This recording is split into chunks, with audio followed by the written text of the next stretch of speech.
வெள்ளவாய எல்ல வீதியில இடம்பெற்ற பேருந்து விபத்து. இந்த பேருந்து விபத்து தொடர்பாக நாம் ஒரு வீடியோ முதல்ல தந்திருக்கோம் இன்றைய நாள்ல காலையிலே. இதற்கு மேலதிகமாக இறுதியாக கிடைத்த தகவல்களை தான் இந்த வீடியோல நாங்கள் சுருக்கமா பார்க்க போறோம். அதோட இன்றைய நாள் இடம்பெற்றிருக்கிற மிக முக்கியமான செய்தி எல்லாத்தையும் விட இதுதான் இன்றைய நாள்ல அதிகமான தகவல்களையும் அதிகமான செய்திகளையும் நிரப்பி இருக்கிற செய்தி. இந்த விபத்து வந்து நேற்று இரவு 9:20 மணி அளவுல 23-24 மைல்கல்லுக்கு இடைப்பட்ட தூரத்துல தான் இந்த பேருந்து விபத்து இடம்பெற்றிருந்தது.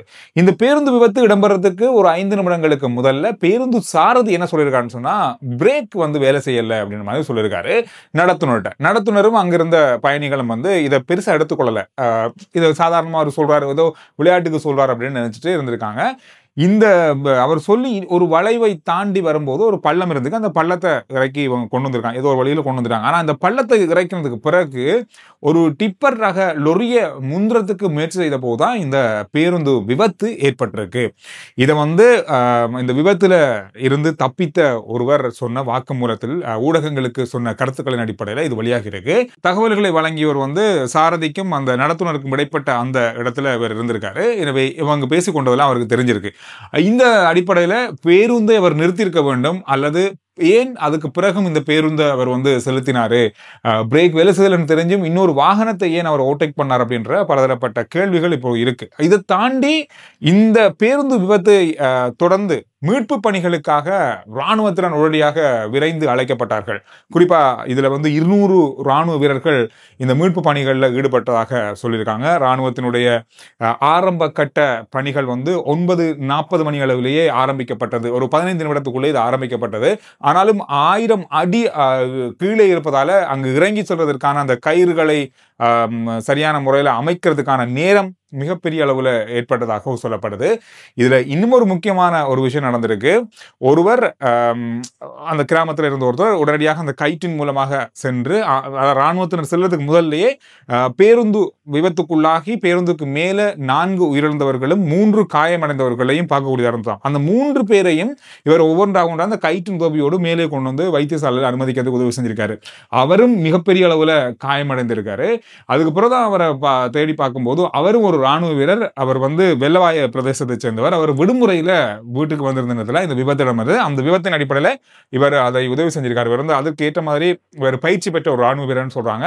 அப்படியான பயிற்சி பெற்ற ராணுவ வீரர்களால் ஆரம்ப கட்டத்தில் இந்த மீட்பு பணிகள் இருந்தாங்க. ஆனால் மிகப்பெரிய சிரமங்களுக்கு மத்தியில தான் காயமடைந்தவர்களை ராணுவ வீரர்கள் மீட்டு மேலே கொண்டு வந்ததாக சொல்லப்படுது. எனவே அந்த அளவு நேரம் போயிருக்கிறது. காரணம் அந்த அளவு பள்ளமான ஒரு பகுதி அப்படின்றதால இந்த விபத்துல இதுவரைக்கும் 15 பேர் உயிரிழந்திருக்கிறாங்கன்றது உறுதிப்படுத்தப்பட்டிருக்கு. இதுல வைத்தியசாலை வட்டாரங்கள் உத்தியோகபூர்வமா அறிவிச்சிருக்காங்க. 18 பேர் இதுல சிகிச்சை பெற்று வராங்க. அதுல 7 பேருடைய நிலைமை கவலைக்கிடமாக இருக்கு அப்படின்னு சொல்றாங்க. இது வந்து ஒரு மிகப்பெரிய அளவான பாரிய பேருந்து விபத்தாக இலங்கையில பதிவாகி இருக்கு. இந்த விபத்தில இன்னும் பல முக்கியமான விஷயங்கள் பார்க்க கிடைக்குது. குறிப்பா சொல்ல போனா இந்த பேருந்தினுடைய வேகம் அதிகமாக இருந்ததுன்னு சொல்றாங்க. பேருந்து சாரதி வந்து ஒரு சாரதி இப்படிதான் இருக்கணும் அப்படின்ற மாதிரியான பல விமர்சனங்களும் இப்படி எல்லாம் வந்து கொண்டிருக்கு. ஏன்னா ஒரு சாரதிக்கான, அதாவது இவ்வளவு பேர் நம்பி போறாங்க, அப்படி இருக்கும்போது ஒரு சாரதி எந்த அளவு ஒரு சாரதியினுடைய அந்த நிலையில இருக்கணும் அப்படின்றதுலாம் இதுல இல்லாம இருந்தது. அதோட அதிகளவான சத்தத்தை பேருந்து உள்ளேயும் அதிகமான வெளிச்சம், லைட், இந்த மாதிரியான பல விஷயங்கள் அதுல இருந்ததாக சொல்றாங்க. இதெல்லாமே இங்க இலங்கையில தடை செய்யப்பட்டிருக்கு. அவ்வளவு ஆடம்பரமான அலங்கார பொருட்கள் பஸ்ஸுக்குள்ள பொருத்தக்கூடாது, அதிகளவான சத்தம் இது பண்ணக்கூடாதுன்றெல்லாம் நிறைய இருக்கு. ஆனாலும் கூட அதையும் தாண்டி இந்த பேருந்து பயணித்திருக்கிறது. இந்த பேருந்து விபத்து தொடர்பாக மேலதிகமான விசாரணைகள் இப்பொழுது நடந்து வருவதையும் போலீசார் உறுதி செஞ்சிருக்காங்க. குறிப்பா சொல்ல போனா இதுல இன்னொரு முக்கியமான விஷயம், ஜனாதிபதி நிதியத்திலிருந்து உயிரிழந்தவர்களுக்கு 10 லட்சம் ரூபாய் ஆரம்ப கட்ட நிதியுதவியாக வழங்குறதுக்கு அனுமதி வழங்கியிருக்காங்க. இந்த மாதிரி முக்கியமான தரவுகள் இந்த பேருந்து விபத்து தொடர்பாக வெளியாக இருக்கு. இதுல இன்னும் ஒரு செய்தி, இதே மாதிரி வெள்ளவாய எல்ல பகுதிக்குள்ள கிட்டத்தட்ட 23 வருஷத்துக்கு முதல்ல ஒரு பேருந்து விபத்து இடம்பெற்றதாக பகிரப்பட்டது. இதுல எந்த அளவுக்கு உண்மை இருக்கு அப்படின்னு தேடி பார்க்கும்போது 2002ஆம் ஆண்டு செப்டம்பர் மாதம் இதே 4ஆம் தேதியான்றதை என்னால் உறுதிப்படுத்த முடியாம இருக்கு. ஆனா இதே மாதிரி ஒரு விபத்து இடம்பெற்றிருக்கிறது இந்த 23ஆம் 24ஆம் மைல் கல்லுக்குள்ளே இதே இடத்துல அப்படின்றதும் சொல்லப்படுது. இதுல 21 பேர் அந்த நேரத்தில் உயிரிழந்திருக்காங்க இந்த பேருந்து விபத்துல. இந்த இதே இடத்துல நடந்த, இதே மாசத்துல நடந்த பேருந்து விபத்து. இந்த பேருந்து விபத்து தொடர்பாக அந்த நாளிலேயே மிக பெரிய அளவான அதிகளவான அவதானங்கள் செலுத்தப்பட்டிருக்கிறது. இந்த வளைவுக்கு பேரியரும் போடப்பட்டது அந்த விபத்துக்கு பிறகுதான் அப்படின்ற மாதிரியும் சொல்றாங்க. ஆனா இந்த பேரியரை உடைத்து கொண்டுதான் இந்த பேருந்து இந்த பள்ளத்துல விழுந்திருக்கு.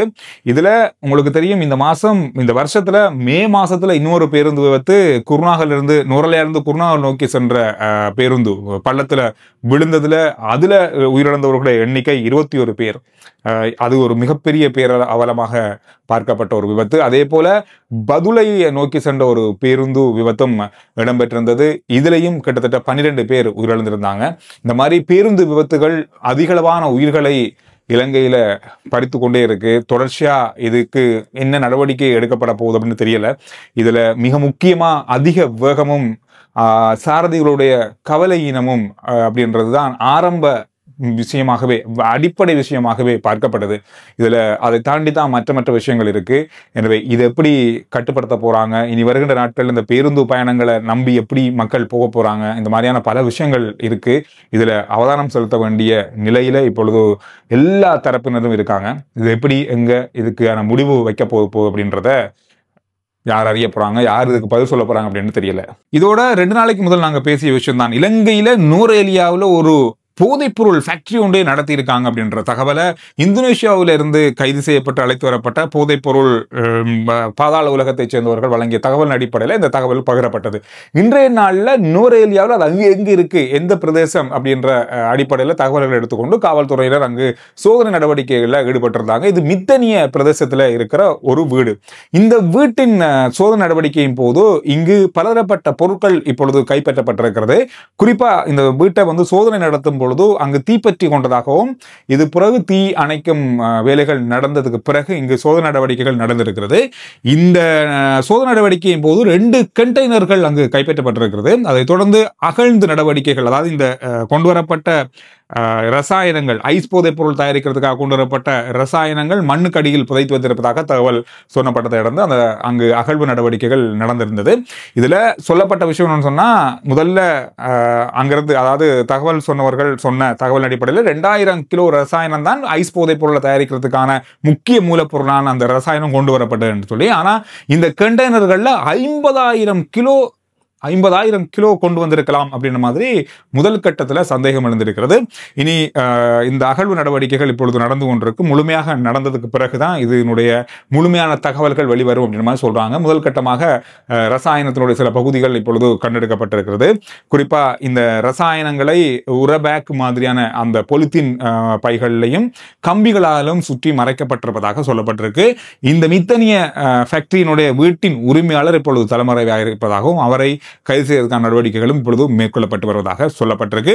இதுல பலதரப்பட்டவர்கள் சம்பந்தப்பட்டிருக்கலாம்.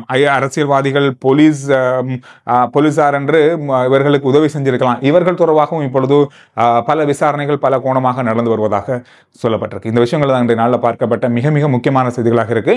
RJ Chandru report YouTube channel, Facebook page, WhatsApp channel எல்லாத்தையும் போல பண்ணுங்க. அடுத்த வீடியோல நான் உங்களை சந்திக்கிறேன்.